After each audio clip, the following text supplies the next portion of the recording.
السلام علیکم ورحمۃ اللہ وبرکاتہ۔ بسم اللہ الرحمن الرحیم۔ عن انس رضی اللہ عنہ عن النبی صلی اللہ علیہ وسلم قال ثلاث من کن فیہ وجد بہن حلاوۃ الایمان من کان اللہ ورسولہ احب الیہ مما سواہما ومن احب عبدا لا يحبہ الا للہ ومن یکرہ ان یعود فی الکفر بعد ان انقذہ اللہ من کما یکرہ ان یقذف فی النار۔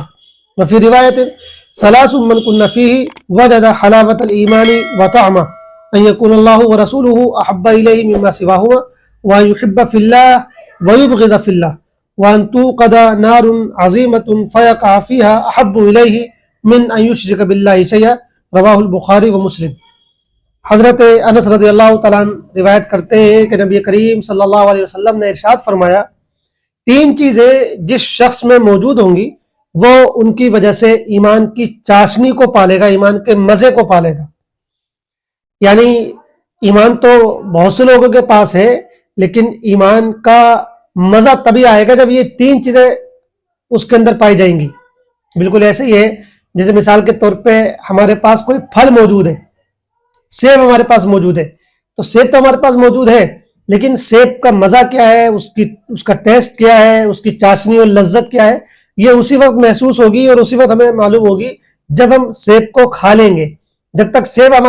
ہماری زبان پر نہیں جاتا ہے، ہمارے منہ میں نہیں جاتا ہے، اس وقت تک ہمیں اس سیب کا یا اس دوسرے کسی بھی پھل کا مزہ اور لذت معلوم نہیں ہوگی۔ ایسے ہی ایمان تو بہت سے لوگوں کے پاس ہوتا ہے، لیکن اس کا جو ایک مزہ ہوتا ہے، جو ایک ٹیسٹ ہوتا ہے کہ پھر مزہ آنے لگتا ہے، وہ چیز اس وقت پیدا ہوگی جب تین باتیں پائی جائیں گی۔ نمبر ایک، من کان اللہ ورسولہ احب الیہ مما سواہما، کہ اللہ اور اللہ کا رسول جس شخص کو دنیا جہاں کی تمام چیزوں سے زیادہ محبوب ہوگا۔ تو پہلی بات تو یہ کہ اللہ اور اس کا رسول یعنی حضرت محمد مصطفیٰ صلی اللہ علیہ وسلم وہ انسان کو سب سے زیادہ محبوب ہو۔ جتنی محبت اسے اللہ سے ہو، اللہ کے رسول سے ہو، اتنی محبت کسی اور سے نہ ہو۔ اور اللہ کے رسول سے محبت ہونے کا مطلب یہ ہے کہ وہ سب سے پہلے ان کو ترجیح دے، سب سے پہلے ان کی خوشی کے بارے میں سوچے، ان کی رضامندی کے بارے میں سوچے، ان کے احکام کی اطاعت کرے، ان کا اتباع کرے، ان کی باتوں کو مانے، ان کے دین پر چلے، ان کے طریقے کو فالو کرے۔ یہ ہے اللہ اور اللہ کے رسول صلی اللہ علیہ وسلم سے محبت کا مطلب۔ یعنی اگر ہم کچھ کام کرنے جا رہے ہیں، کوئی ہمارے یہاں ایسا پروگرام ہونے والا ہے، کوئی بھی چیز ہونے والی ہے، تو جیسے ہم یہ دیکھتے ہیں کہ بھی فلاں دوست ناراض نہ ہو جائے، فلاں دوست ناراض نہ ہو جائے، تو جیسے ہم دوسروں کی ناراضگی یا رضامندی کی پرواہ کرتے ہیں، تو سب سے پہلے ہم اللہ اور اس کے رسول کی رضامندی کی پرواہ کرنے لگے۔ یہ محبت کا مطلب ہے۔ اور پھر محبت تو ایک دل کے جذبے کا نام ہے، کسی کو کسی سے محبت ہوتی ہے، کسی کو کسی سے محبت ہوتی ہے، تو اللہ کی محبت اور اس کے رسول کی محبت یہ دل میں پیوست ہو جائے، آدمی کو اللہ کا نام لینے میں مزہ آنے لگے، اللہ کے رسول کا نام لینے میں مزہ آنے لگے، وہ ان کو یاد کر کے تڑپ جائے،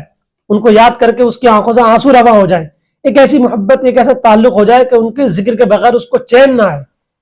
اللہ کے ذکر کے بغیر چین نہ آئے، رسول اللہ صلی اللہ علیہ وسلم کے ذکر کے بغیر اور ان پر درود بھیجے بغیر چین نہ آئے۔ یہ ایک خاص تعلق محبت کا جو پیدا ہو جائے، جب اس میں اللہ کی محبت آ جائے گی، اللہ کے رسول کی محبت آ جائے گی، تو گویا کہ ایک چیز اس کے اندر پیدا ہو گئی جس کے ذریعے سے اس کو ایمان کا مزہ اور ایمان کی چاشنی ملے گی۔ اور دوسری بات آپ نے فرمائی، ومن احب عبدا لا يحبه الا للہ، وہ جب کسی بندے سے محبت کرے تو صرف اللہ کی خاطر اس سے محبت کرے، اس سے محبت کرنے کی وجہ کچھ اور نہ ہو۔ وہ اس لیے محبت نہ کرے کہ وہ اس کے علاقے کا ہے، وہ اس لیے محبت نہ کرے کہ وہ اس کے قریب کا ہے، وہ اس لیے محبت نہ کرے کہ وہ خوبصورت ہے، وہ اس لیے محبت نہ کرے کہ وہ بہت دولت مند ہے، وہ اس لیے محبت نہ کرے کہ اس میں کوئی اور کمال پایا جاتا ہے۔ نہیں، وہ صرف اللہ کے لیے اس سے محبت کرے۔ اللہ کے لیے محبت کرنے کا مطلب یہ ہے کہ صرف دین کی بنیاد پر محبت کرے، یعنی وہ اللہ کا بندہ ہے، دیندار ہے، مسلمان ہے، اس لیے میں اسے محبت کرتا ہوں۔ پھر جس میں جتنی زیادہ دینداری ہو اس سے اتنی ہی زیادہ محبت کرے، کوئی اس سے فائدہ لینا مقصود نہ ہو، کوئی غرض نہ ہو، کوئی مفاد نہ ہو، بغیر کسی مفاد کے، بغیر کسی غرض کے، صرف اللہ کے لیے کہ اللہ نے یہ میرا بھائی بنایا ہے، یہ ایک مسلمان ہے، یہ ایک انسان ہے، اس لیے میں اسے محبت کرتا ہوں۔ یہ جذبہ اس کے اندر پیدا ہو جائے، اس کی وجہ سے ایمان کی چاشنی کیوں ملے گی، ایمان کا مزہ کیوں ملے گا؟ اس لیے ایمان کا مزہ ملے گا کہ جب انسان صرف اللہ کے لیے تعلقات رکھے گا تو پھر اسے دوسروں سے کسی چیز کی تمنا نہیں رہے گی، کسی چیز کی امید اس کو نہیں رہے گی، پھر وہ کسی سے توقع نہیں لگائے گا، وہ سب سے بے نیاز رہے گا۔ پھر وہ کسی کے ساتھ اچھا بھی کرے گا تو اس لیے نہیں کرے گا کہ اس کو واپسی کی کوئی توقع ہوگی، وہ اس لیے کسی کے ساتھ احسان نہیں کرے گا کہ وہ اس کا ریٹرن چاہ رہا ہوگا، اس کا بیک چاہ رہا ہوگا کہ وہ چیز بیک اس کو ملے گی، نہیں، وہ اللہ کی خاطر، اللہ کے لیے، وہ اگر اچھا بھی کر رہا ہے تو اللہ کے لیے اور آخرت کے لیے، تو یہ اس کو جو ہے ایمان کا مزہ دلائے گی یہ چیز۔ تو یہ دوسری بات آپ نے فرمائی۔ اور تیسری بات آپ نے فرمائی کہ وَمَن يَكْرَهُ أَن يَعُودَ فِي الْكُفْرِ بَعْدَ أَنْ أَنْقَذَهُ اللَّهُ مِنْهُ كَمَا يَكْرَهُ أَن يُقْذَفَ فِي النَّارِ، کہ وہ شخص جس کے اندر یعنی یہ تیسری بات پائی جائے گی اس کو بھی ایمان کا مزہ مل جائے گا کہ وہ شخص جو کفر میں واپس جانے کو، جبکہ اللہ تعالیٰ نے اس کو کفر سے بچا لیا ہے، اس طرح ناپسند کرے جیسا کہ وہ آگ میں ڈالے جانے کو ناپسند کرتا ہے، یعنی جیسے اس کو یہ بات بالکل پسند نہیں ہے کہ وہ آگ میں جلایا جائے، کوئی اس کو آگ کے گلے میں دھکا دے دے، ویسی وہ کفر کی طرف واپس جانے کو ناپسند کرے، جتنا آگ میں جلنے کو ناپسند کرتا ہے اتنا ہی کفر میں جلنے کو، کفر کی آگ میں جلنے کو ناپسند کرے۔ کیا مطلب ہے؟ مطلب یہ ہے کہ اس کو اپنے ایمان کی ہر وقت فکر رہے،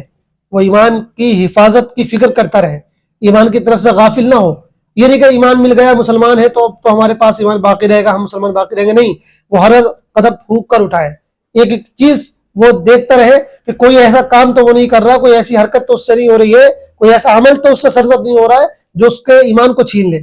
تو جیسے کوئی بہت قیمتی چیز پاس میں آ جاتی ہے تو آدمی ہر وقت فکر میں رہتا ہے کہ کوئی چور اس کو چرا نہ لے جائے، کوئی ڈاکو اس کو چھین کر نہ لے جائے۔ کسی کے پاس اگر کوہ نور آ جائے تو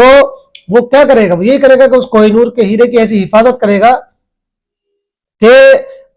مطلب اس کی گویا کہ نیند بھی اٹھ جائے گی اس کی حفاظت کے لیے، وہ سب کچھ بھول جائے گا اس چیز کی حفاظت کے لیے۔ یہی معاملہ ایمان کی حفاظت کا بھی ہے کہ ایمان مل تو گیا ہے لیکن اس کی حفاظت کی بہت زیادہ فکر ہونی چاہیے کہ کوئی ایمان کو چھین نہ لے، ایمان سے کوئی ہم کو محروم نہ کر دے، کہیں ہماری زبان سے کوئی کلمہ کفر نہ نکل جائے، کہیں ہم گمراہی کی طرف نہ چلے جائیں۔ جتنا آدمی آگ میں جلنے سے بہت دور بھاگتا ہے، بہت چوکنا رہتا ہے کہ اگر ذرا سی کوئی چنگاری بھی دیکھتا ہے تو دور ہٹ جاتا ہے، ذرا سی بھی آگ لگی ہوئی ہوتی ہے تو دور ہٹ جاتا ہے کہ کہیں میرے کپڑوں کو نہ لگ جائے، ویسے اگر وہ کوئی کفر کی بات دیکھے، گمراہی کی بات دیکھے، ہلاکت کی بات دیکھے تو فوراً وہاں سے دور چلا جائے، اس سے بچ جائے۔ یہ نہیں کہ حق بھی لے رہے ہیں، باطل بھی لے رہے ہیں، اور اچھائی کی طرف بھی جا رہے ہیں اور برائی کی طرف بھی جا رہے ہیں، اور ہدایت کی طرف بھی جا رہے ہیں اور گمراہی کی طرف بھی جا رہے ہیں، سب سے معاملات رکھ رہے ہیں، سب میں شریک ہو رہے ہیں، نہیں۔ ہدایت اور گمراہی کی جب بات آئے تو بہت چوکنا ہو جائے، گمراہی سے ایسے دامن بچائے جیسے وہ آگ کے انگارے سے، آگ کی چنگارے سے دامن بچاتا ہے۔ تو یہ تین باتیں جس کے اندر ہوں گی وہ گویا کہ ایمان کا مزہ پالے گا، اس کو پھر مزہ آئے گا کہ ایمان ہوتا کیا ہے۔ اور ایک روایت میں یہی بات کہی گئی لیکن اس میں الفاظ تھوڑے دوسرے ہیں، وہ الفاظ یہ ہیں کہ جس شخص میں تین باتیں ہوں گی وہ ایمان کا مزہ اور ایمان کا ذائقہ پالے گا۔ ایک تو یہ کہ اللہ اور اس کے رسول اس کو تمام لوگوں سے زیادہ محبوب ہوں، دوسری بات یہ کہ وہ صرف اللہ کے لیے محبت کرے اور صرف اللہ کے لیے نفرت رکھے، یعنی اگر اسے کسی بندے سے، کسی انسان سے محبت ہے تو اللہ کے لیے، اور کسی سے بغض ہے، نفرت ہے تو اللہ کے لیے، وہ کسی کو پسند کرتا ہے تو اللہ کے لیے، کسی کو ناپسند کرتا ہے تو اللہ کے لیے، اور کوئی وجہ نہیں ہونی چاہیے اس کی پسند اور ناپسند کی۔ اور تیسری بات یہ کہ کوئی بہت بڑی آگ جلائی جائے اور اس آگ میں اس کو ڈال دیا جائے یا وہ اس آگ میں گر جائے، یہ بات تو اس کو برداشت ہو، پسند ہو، لیکن یہ بات اس کو پسند نہ ہو کہ وہ اللہ کے ساتھ شرک کرے۔ یعنی اگر کسی آگ کے گڑھے میں اس کو ڈال دیا جائے یہ کہہ کر کہ یا تو تم شرک کرو ورنہ آگ میں ڈال دیں گے، تو وہ اس بات کو تو برداشت کر لے کہ اس کو آگ میں ڈال دیا جائے، لیکن اس بات کو برداشت نہ کرے کہ وہ اللہ کے ساتھ شرک کرے۔ تو گویا کہ شرک اور کفر سے بہت بچے، چاہے اس کے لیے جان کیوں نہ چلی جائے، چاہے اس کے لیے یعنی شرک سے بچنے کی خاطر اور ایمان کی حفاظت کی خاطر چاہے اس کی جان کیوں نہ چلی جائے، چاہے اس کو آگ میں کیوں نہ ڈال دیا جائے، یہ چیز ہونی چاہیے، یہ جذبہ ہونا چاہیے۔ اور خاص طور سے آج کل کے ماحول میں تو یہ چیز بہت ضروری ہے کہ شرک سے نفرت ہونی چاہیے، کفر سے نفرت ہونی چاہیے، اتنی نفرت کہ آدمی شرک کی طرف نہ جا سکے، کفر کی طرف نہ جا سکے، ایمان سے چمٹا رہے، ایمان پر جمع رہے اور ایمان کا مضبوطی کے ساتھ اس کو تھاما رہے، یہ اس کے اندر جذبہ ہونا چاہیے۔ تو یہ تین باتیں اس کے اندر ہوں گی تو اس کو معلوم ہوگا کہ ایمان ہے کیا چیز۔ آج سچی بات یہ کہ ایمان تو ہمارے پاس ہے لیکن ایمان کا ذائقہ، اس کا ٹیسٹ، اس کا مزہ اور اس کی چاشنی ہمیں حاصل نہیں ہے، کیونکہ یہ تینوں باتیں ہمارے اندر موجود نہیں ہیں۔ آج اللہ اور اس کے رسول کی محبت بھی ہمارے اندر سب سے زیادہ نہیں ہے، ہمارے یہاں اور چیزوں کی محبت بہت زیادہ، دنیا کی محبت ہے، رشتہ داروں کی محبت ہے، اپنے کیریئر کی محبت ہے اور نہ معلوم کائے کی محبت ہے۔ تو پہلا نمبر تو یہ ہے، پہلی چیز تو کہ اللہ اور اس کے رسول کی محبت سب سے زیادہ ہو۔ دوسری بات ہے کہ آج ہمارے جو تعلقات ہیں وہ خالص اللہ کی بنیاد پر نہیں ہے، اللہ کی محبت کی بنیاد پر نہیں ہے، بلکہ اس میں مفاد ہوتے ہیں، ہر آدمی اس لیے دوسرے سے تعلق رکھتا ہے کہ اس کا کوئی نہ کوئی اس سے مفاد ہے، تعلق مفاد کی بنیاد پر چل رہے ہیں ہم، کوئی اخلاص کی بنیاد پر اور آخرت کی بنیاد پر تعلقات نہیں چل رہے ہیں، اور یہ وجہ کہ تعلقات خراب بھی بہت جلدی ہوتے ہیں، ان میں رشتے میں دراریں پڑ جاتی ہیں، کیونکہ جب مخلصانہ تعلق نہیں ہے، مفاد والا تعلق ہے، تو ظاہر سی بات ہے جب مفاد پہ چوٹ لگے گی تو وہ تعلق بھی خراب ہو جائے گا، لیکن جب اللہ کے لیے تعلق ہوگا تو انشاءاللہ وہ کبھی خراب نہیں ہوتا، کبھی اس میں درار نہیں پڑتی ہے، اور اگر کبھی نا اتفاقی ہوتی بھی ہے وقتی طور پر تو فوراً اس کو دور کر لیا جاتا ہے۔ اور تیسری بات یہ کہ مسلمان جو ہے وہ اپنے کفر اور شرک کو لے کر، اپنے ایمان کو لے کر اور کفر اور شرک کو لے کر بہت محتاط رہے، بہت چوکنا رہے، کہیں اس کے کسی بھی طرح اس کے عمل سے، اس کی زبان سے، اس کی حرکت سے کفر اور شرک والی کوئی بات ظاہر نہ ہو، وہ اپنے بارے میں بھی فکر کرے اور اپنی نسلوں اور بچوں کے بارے میں بھی فکر کرے۔ تو گویا کہ ایمان کو لے کر بہت زیادہ محتاط ہونے کی ضرورت ہے۔ اب یہ تینوں باتیں چونکہ ہمارے اندر اس طرح سے نہیں ہے جس طرح ہونی چاہیے، اس لیے ہمیں ایمان کا پورا مزہ بھی محسوس نہیں ہوتا ہے۔ ضرورت ہے کہ ہم ان تینوں چیزوں کو اپنے اندر پیدا کریں تاکہ ایمان کی چاشنی ہمیں حاصل ہو سکے۔ اللہ تعالی ہم سب کو ایمان کی چاشنی نصیب فرمائے۔ والسلام علیکم ورحمۃ اللہ وبرکاتہ۔